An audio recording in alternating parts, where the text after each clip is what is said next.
جی اب ہم چلتے ہیں اس کے باقی کے حصے کی طرف۔ اب سوال پیدا یہ ہو گیا کہ سیدنا آدم علیہ السلام کو کس طرح سے پیدا فرمایا؟ تو اب میں والد صاحب نے جواب دیا کہ اب میں اسی طرف آ رہا ہوں۔ اللہ تعالیٰ نے سیدنا آدم علیہ السلام کو مٹی کی ایک مٹھی سے پیدا فرمایا، ٹھیک ہے۔ پھر اس گارے سے یعنی اس مٹی کا گارا بنایا، اس گارے سے ایک شکل تیار کی، یہ شکل اور صورت یہ آدمی کی تھی۔ پھر اس میں اپنی روح پھونکی، اسی طرح ان میں زندگی آ گئی، وہ حرکت کرنے لگے، اور مٹی کی اس مٹھی میں چونکہ زمین کی تمام اقسام کی مٹی شامل تھی، اس لیے دنیا میں جتنے لوگ بھی پیدا ہوئے یا ہوں گے یہ سب مختلف رنگوں اور مختلف مزاجوں کے ہوں گے۔ سیدنا ابو موسیٰ اشعری رضی اللہ تعالیٰ عنہ جلیل القدر صحابہ اکرام میں سے ہیں، وہ بیان کرتے ہیں کہ نبی کریم صلی اللہ علیہ وآلہ وسلم نے فرمایا وَلَقَدْ خَلَقْنَا الْإِنسَانَ کہ اللہ تعالیٰ نے سیدنا آدم کو ایسی مٹی کی مٹھی سے پیدا فرمایا جس کو تمام زمین سے لے لیا گیا تھا۔ اس لیے اب لوگ اسی لحاظ سے پیدا ہوتے ہیں، ان میں کوئی سفید رنگ کا، کوئی سرخ رنگ کا، کوئی کالے رنگ کا، کوئی گندمی، کوئی اچھا، کوئی برا، کوئی نرم مزاج، کوئی سخت مزاج اور کوئی درمیانے مزاج والا ہے۔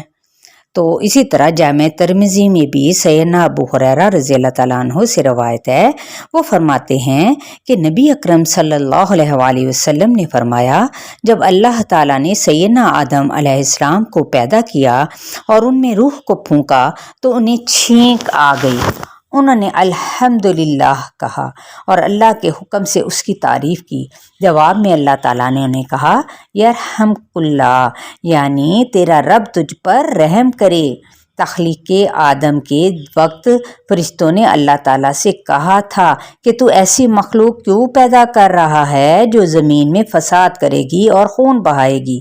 فرشتے چونکہ تخلیق آدم کی حکمت سے ناواقف تھے، اس لیے اللہ تعالیٰ نے ارادہ کیا کہ آدم کی تخلیق کا مقصد اور فرشتوں پر ان کی فضیلت اور برتری جو سے میں واضح کر دوں۔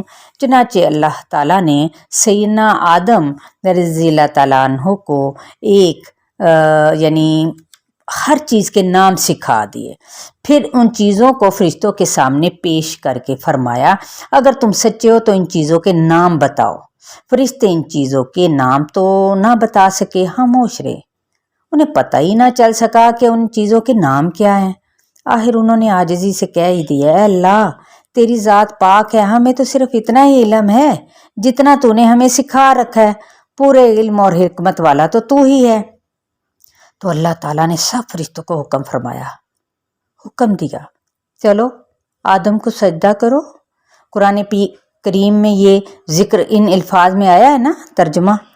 اور جب ہم نے فرشتوں سے کہا کہ آدم کو سجدہ کرو تو ابلیس کے سوا سب نے سجدہ کیا، اس نے انکار کیا اور تکبر کیا اور وہ کافروں میں سے ہو گیا۔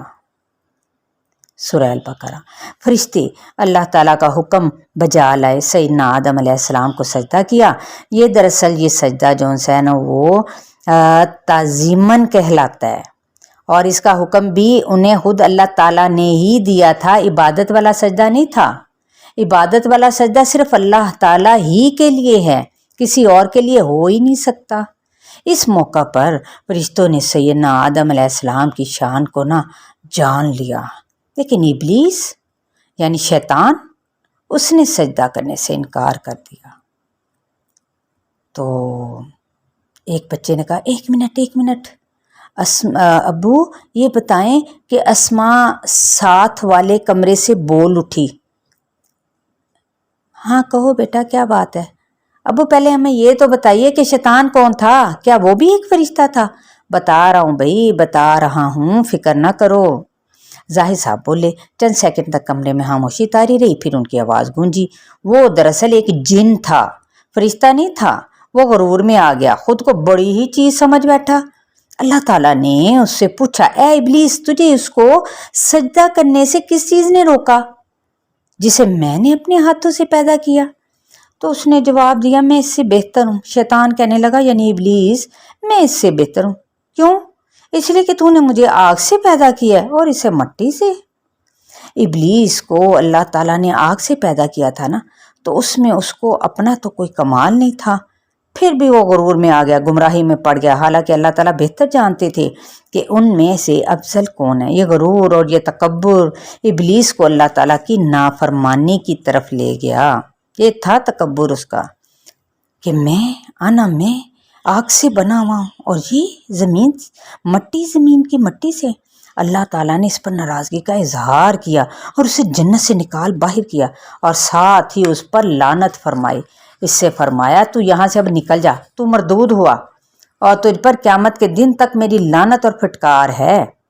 شیطان نے اپنے بارے میں اللہ تعالیٰ کا فیصلہ سنا تو اس نے کہا، اچھا تو پھر مجھے قیامت تک کی مہلت دے دے، دیکھیں اس کا اور مزید تکبر اور اکڑ، تاکہ میں آدم کی اولاد کو بہکاؤں، ان میں وسوسے ڈالوں، ان میں شرک میں مبتلا کروں، ان میں نفرت، بغض اور کینہ پیدا کروں، انہیں برائیوں پر اکساؤں، انہیں جنگ اور قتل و غارت گری پر لگا دوں۔ ان میں سے جو میری پیروی، میرا کہا مانے گا، وہ ضرور یہ سب کام کرے گا۔ کیا یہ کہا اس نے؟ حیرت حسن بول اٹھا، ہاں بالکل، یہ ساری کہانی قرآن کریم میں موجود ہے یقیناً، اور احادیث میں بھی اس کا تذکرہ ملتا ہے۔ پھر کیا ہوا چچا جان؟ اللہ تعالیٰ نے اسے کیا جواب دیا؟ سعد نے پوچھا۔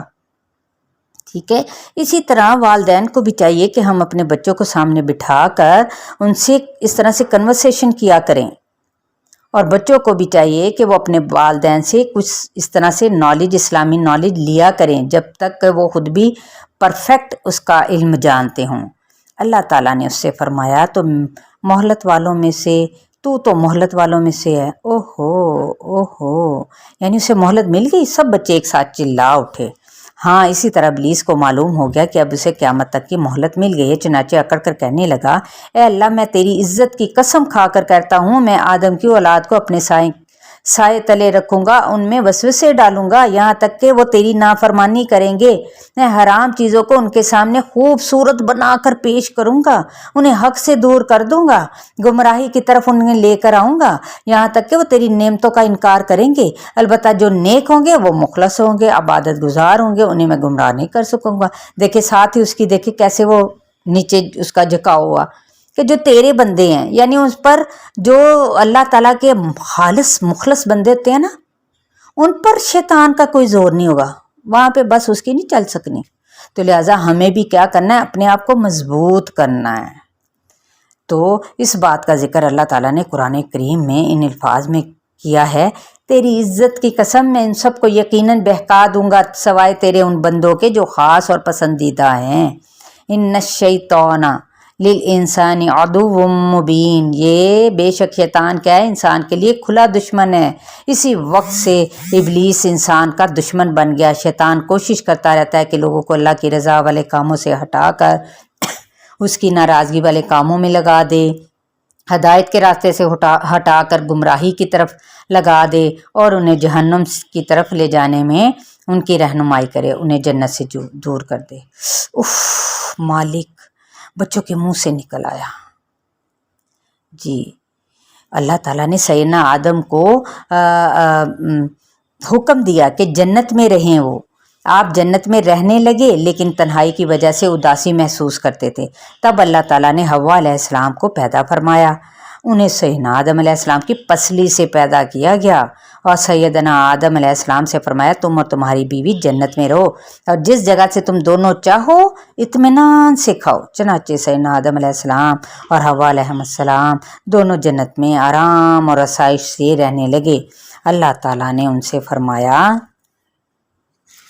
کہ جنت میں تم تھکن محسوس کرو گے، نہ ہی تم کمزوری، نہ ہی وہاں کسی چیز کی محتاجی ہوگی، سورج کی گرمی بھی نہیں ہوگی۔ قرآن پاک میں بھی اس بارے میں یہ الفاظ آئے ہیں، ترجمہ ہے سورہ البقرہ میں کہ اے آدم، یہاں تجھے یہ آرام ہے کہ نہ تو بھوکا ہوتا ہے، نہ ننگا، اور نہ تو یہاں پیاسا ہوتا ہے، اور نہ دھوپ سے تکلیف اٹھاتا ہے۔ پھر کیا ہوا ابا جان؟ حسن بے چینی کے عالم نے کہا۔